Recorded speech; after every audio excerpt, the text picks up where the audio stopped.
I should like to tell you that I have seen some of the experiments shown in this film actually carried out at the All-Russian Physiological Congress. As you can imagine, technique is everything. Besides such work as you are about to see, Bryukhanenko shares the credit for the methods of human blood transfusion which were first developed in the Soviet Union and are now practiced in this country, which have saved so many lives during the war.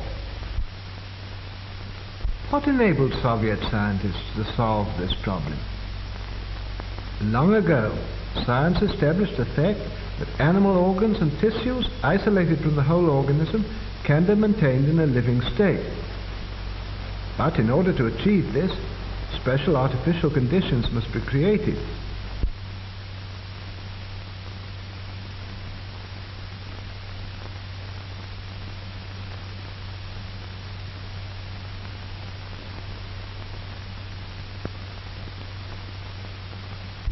Isolated organs can be brought to life even though they've been removed from the animal's corpse some time after death. Here's a dog's heart.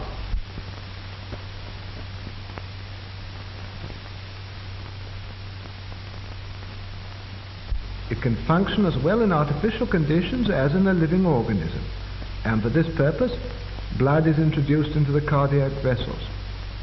The isolated heart beats just as it did a few hours previously in the living dog.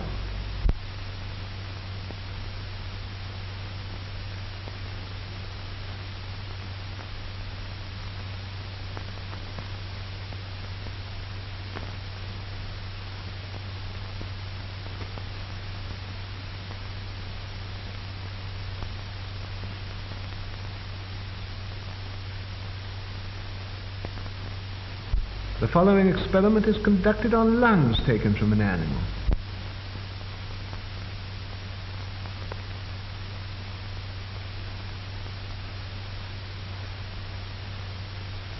Bellows distend the lungs and fill them with air.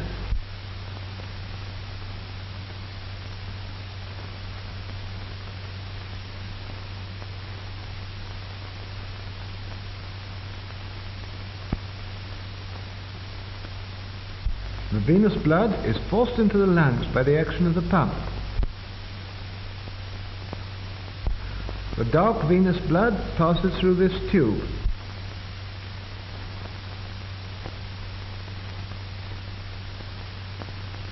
In the lungs, it takes up oxygen and becomes arterial blood.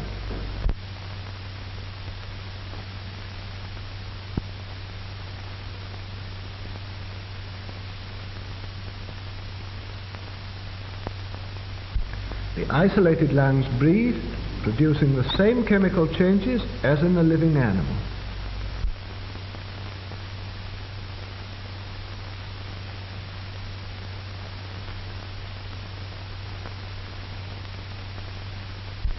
An animal's head can also live in the isolated condition. Here is the plan of the experiment.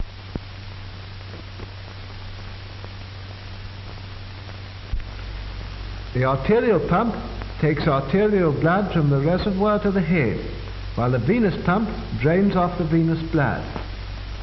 The blood is arterialized in the reservoir, where there is a steady flow of oxygen.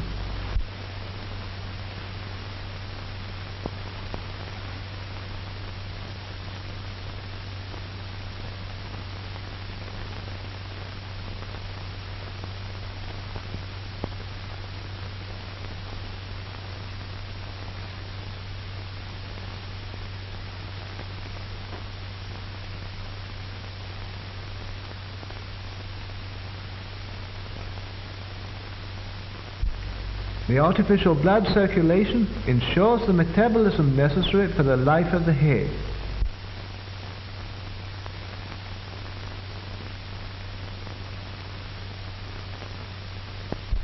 The isolated head lives on for hours and reacts to external stimuli.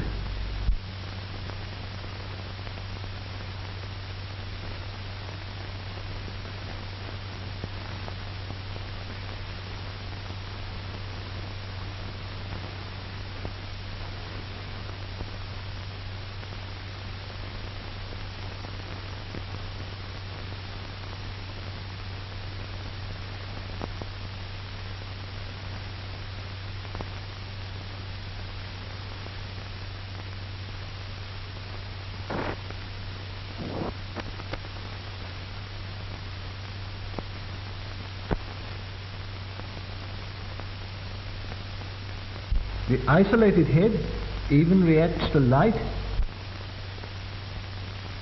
and to sound.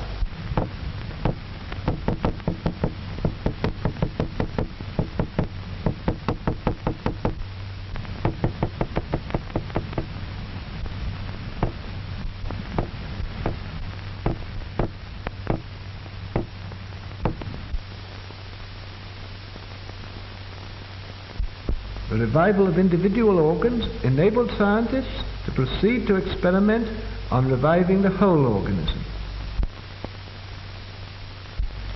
The revival of the whole organism can be achieved with the help of an apparatus called the auto-ejector.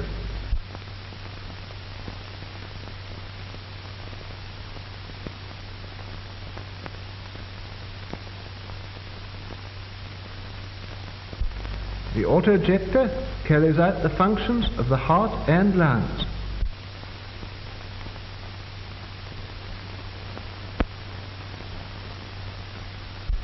As we know, the heart, by its rhythmical contractions, supplies the body with arterial blood rich in oxygen.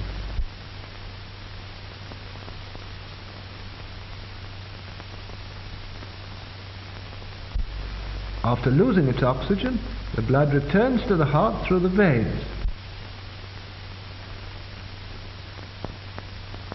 From them, it flows into the lungs, whence with a fresh supply of oxygen it returns to the heart, and thence flows into the arteries of the organism.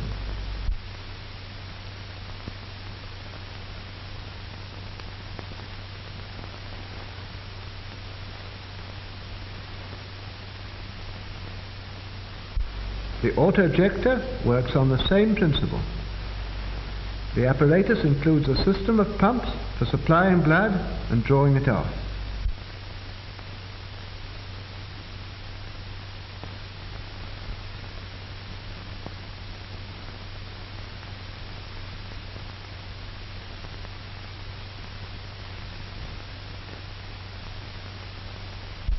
The arterial pump supplies the organism with arterial blood.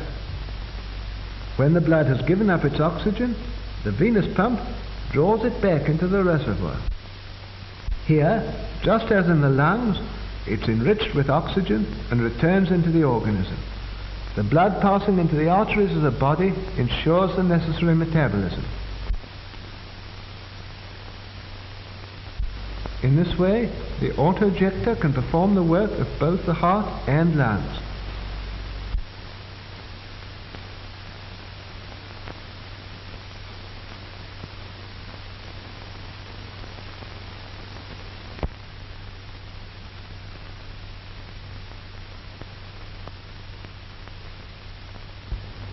We begin the experiment of revival.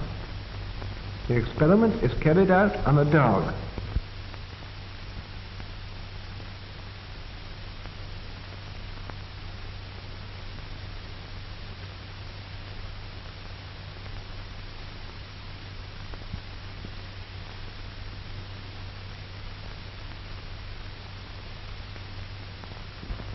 A substance which prevents clotting is introduced into the animal's blood.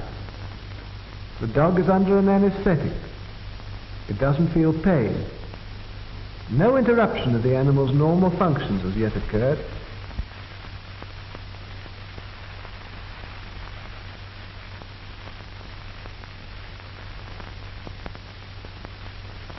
The dog reacts to touch. Its pupils are normal.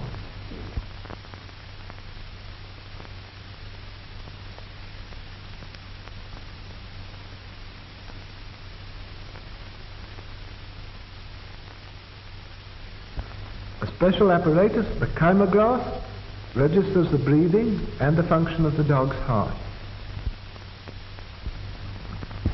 The pulse and breathing are normal.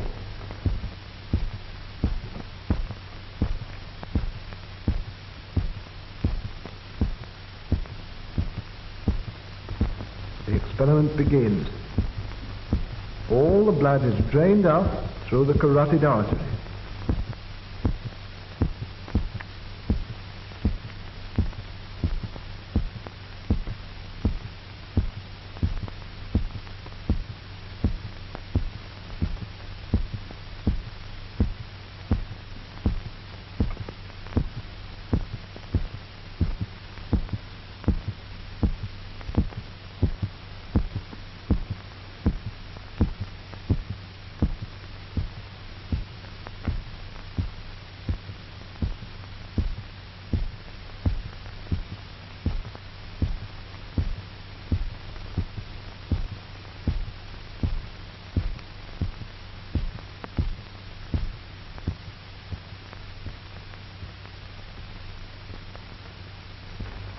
heart has stopped.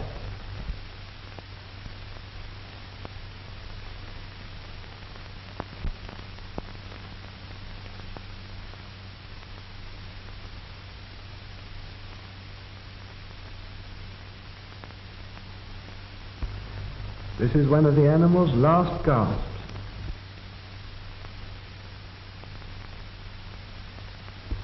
This is the final breath.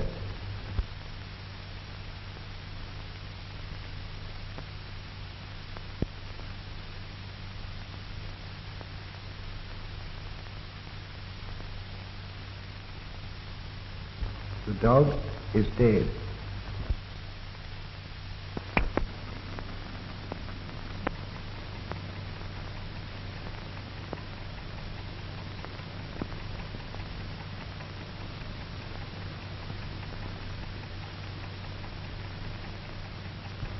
Without operative interference, death would be final, as the disintegration of the body cells would gradually set in. The auto-ejector is being attached before starting the revival. The arterial pump is connected with the artery.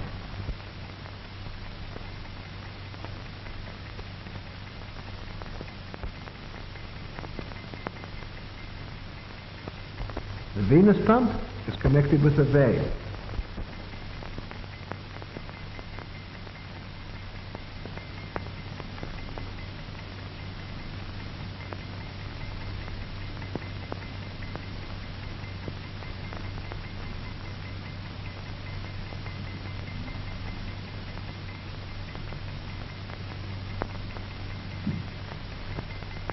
Ten minutes have elapsed since the animal died.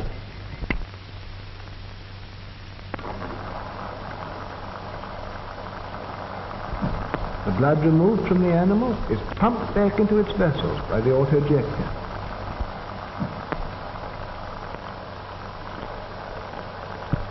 The auto-ejector ensures a normal blood circulation in the organism, replacing the action of the dead heart and lungs.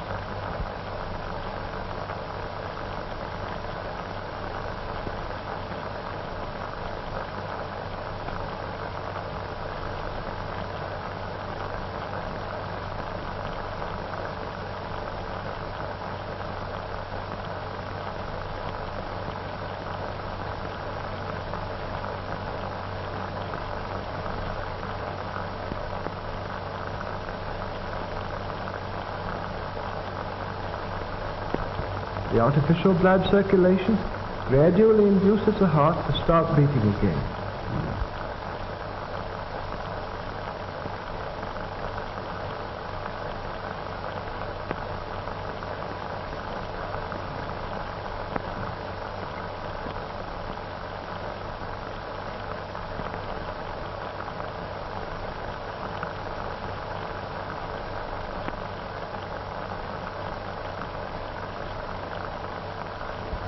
The heart's action begins to be normal.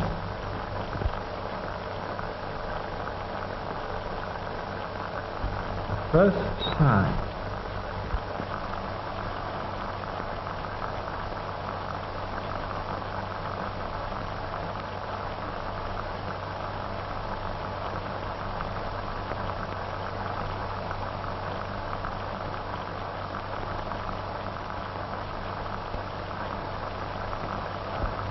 The respiration is gradually restored.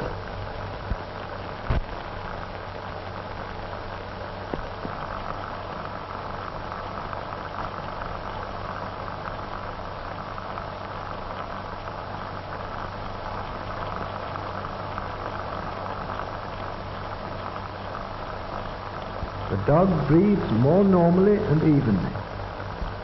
The animal's condition approaches normal. We can now disconnect the auto-ejector and leave the organism of the dog to maintain life with its own resources.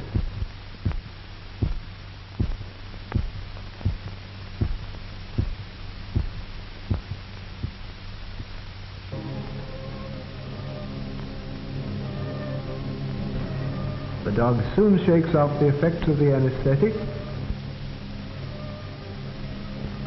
The dog is still weak, and can't move.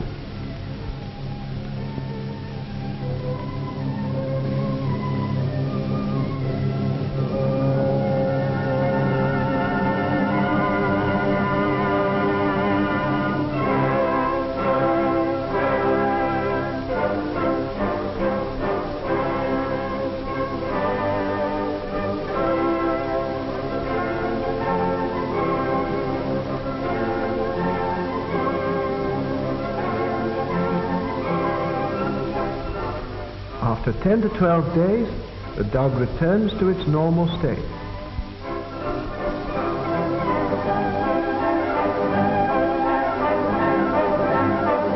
After the experiment, dogs live for years, they grow, they put on weight, and have families.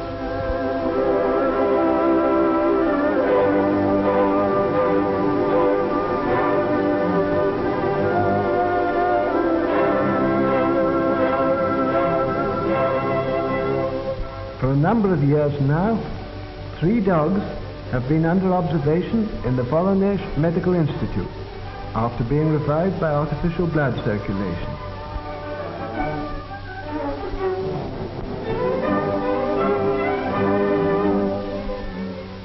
This dog, Bunny, was revived in 1939 after having been dead for 8 minutes. Black Ears is the offspring of revived parents.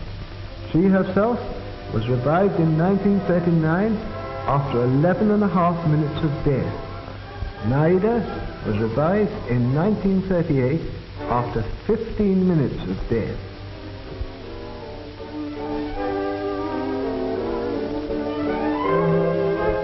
These experiments on the revival of dogs have shown that the process has no harmful effects on the animal organism.